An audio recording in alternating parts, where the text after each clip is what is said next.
Santapan Harian Senin 18 April 2022.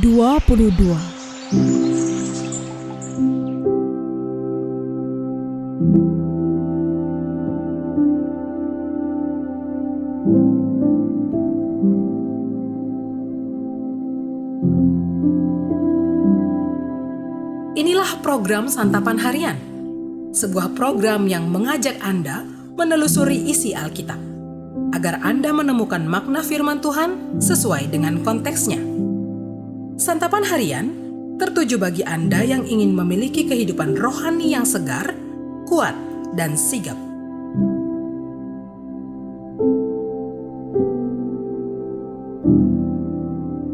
Hari ini kita akan membaca Lukas pasalnya yang ke-24, ayatnya yang ke-13 hingga ayatnya yang ke-35.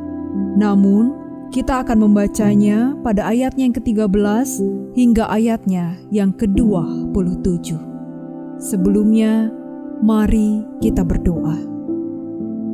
Bimbinglah kami ya Kristus untuk menggali pesan firman-Mu untuk perjalanan kehidupan kami.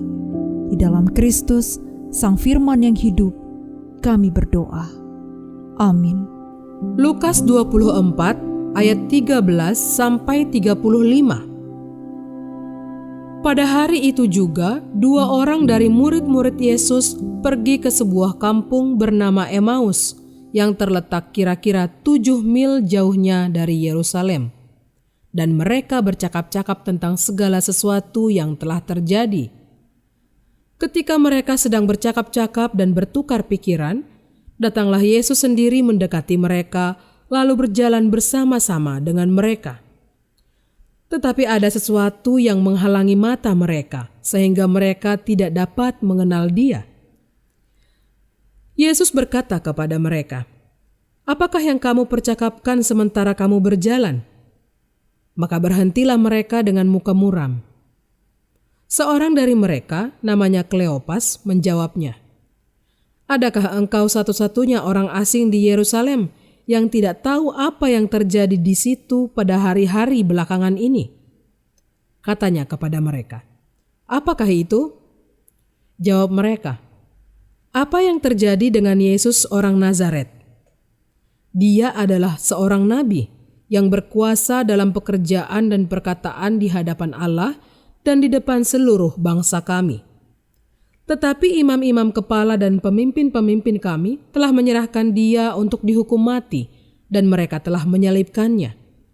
Padahal kami dahulu mengharapkan bahwa Dialah yang datang untuk membebaskan bangsa Israel. Tetapi sementara itu telah lewat 3 hari sejak semuanya itu terjadi.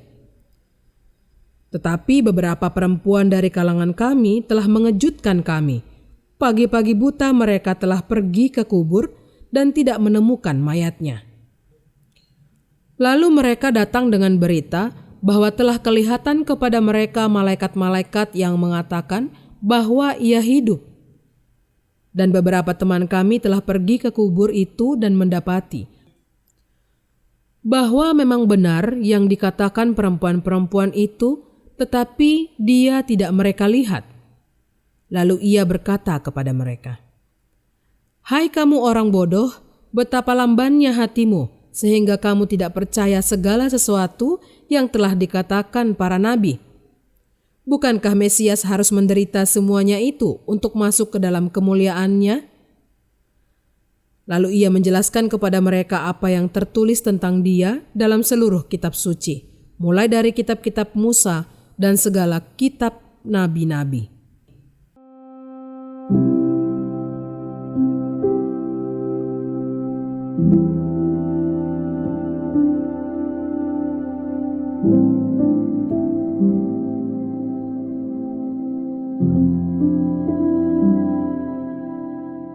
Sahabat Santapan Harian, ada satu ironi pada zaman post-truth sekarang ini.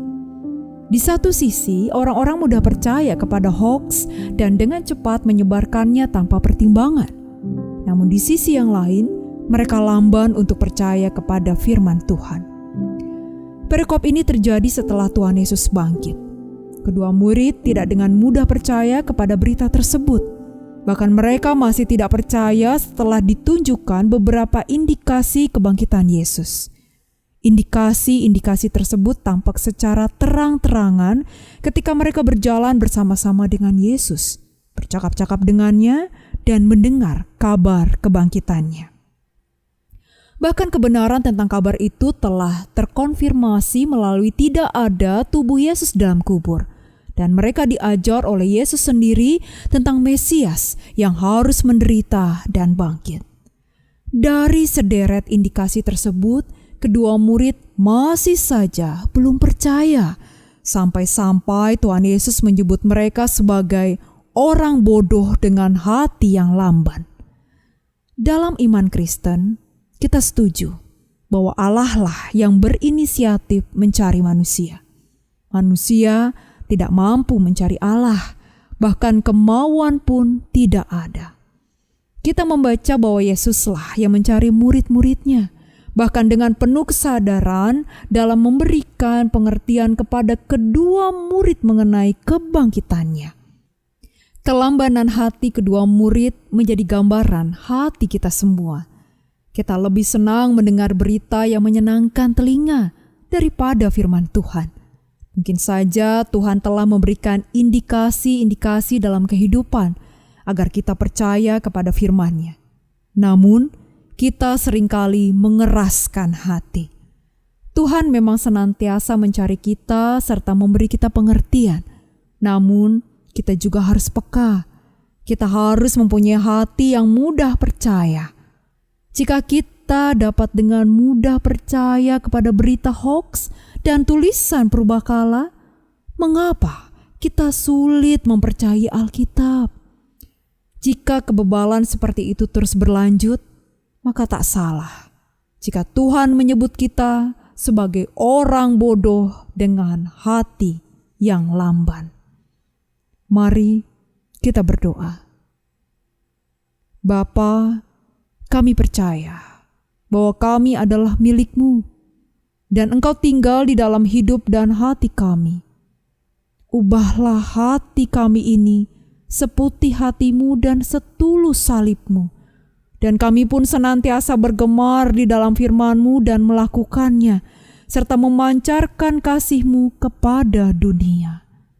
Di dalam cinta kasih-Mu ya Kristus, kami berdoa. Amin.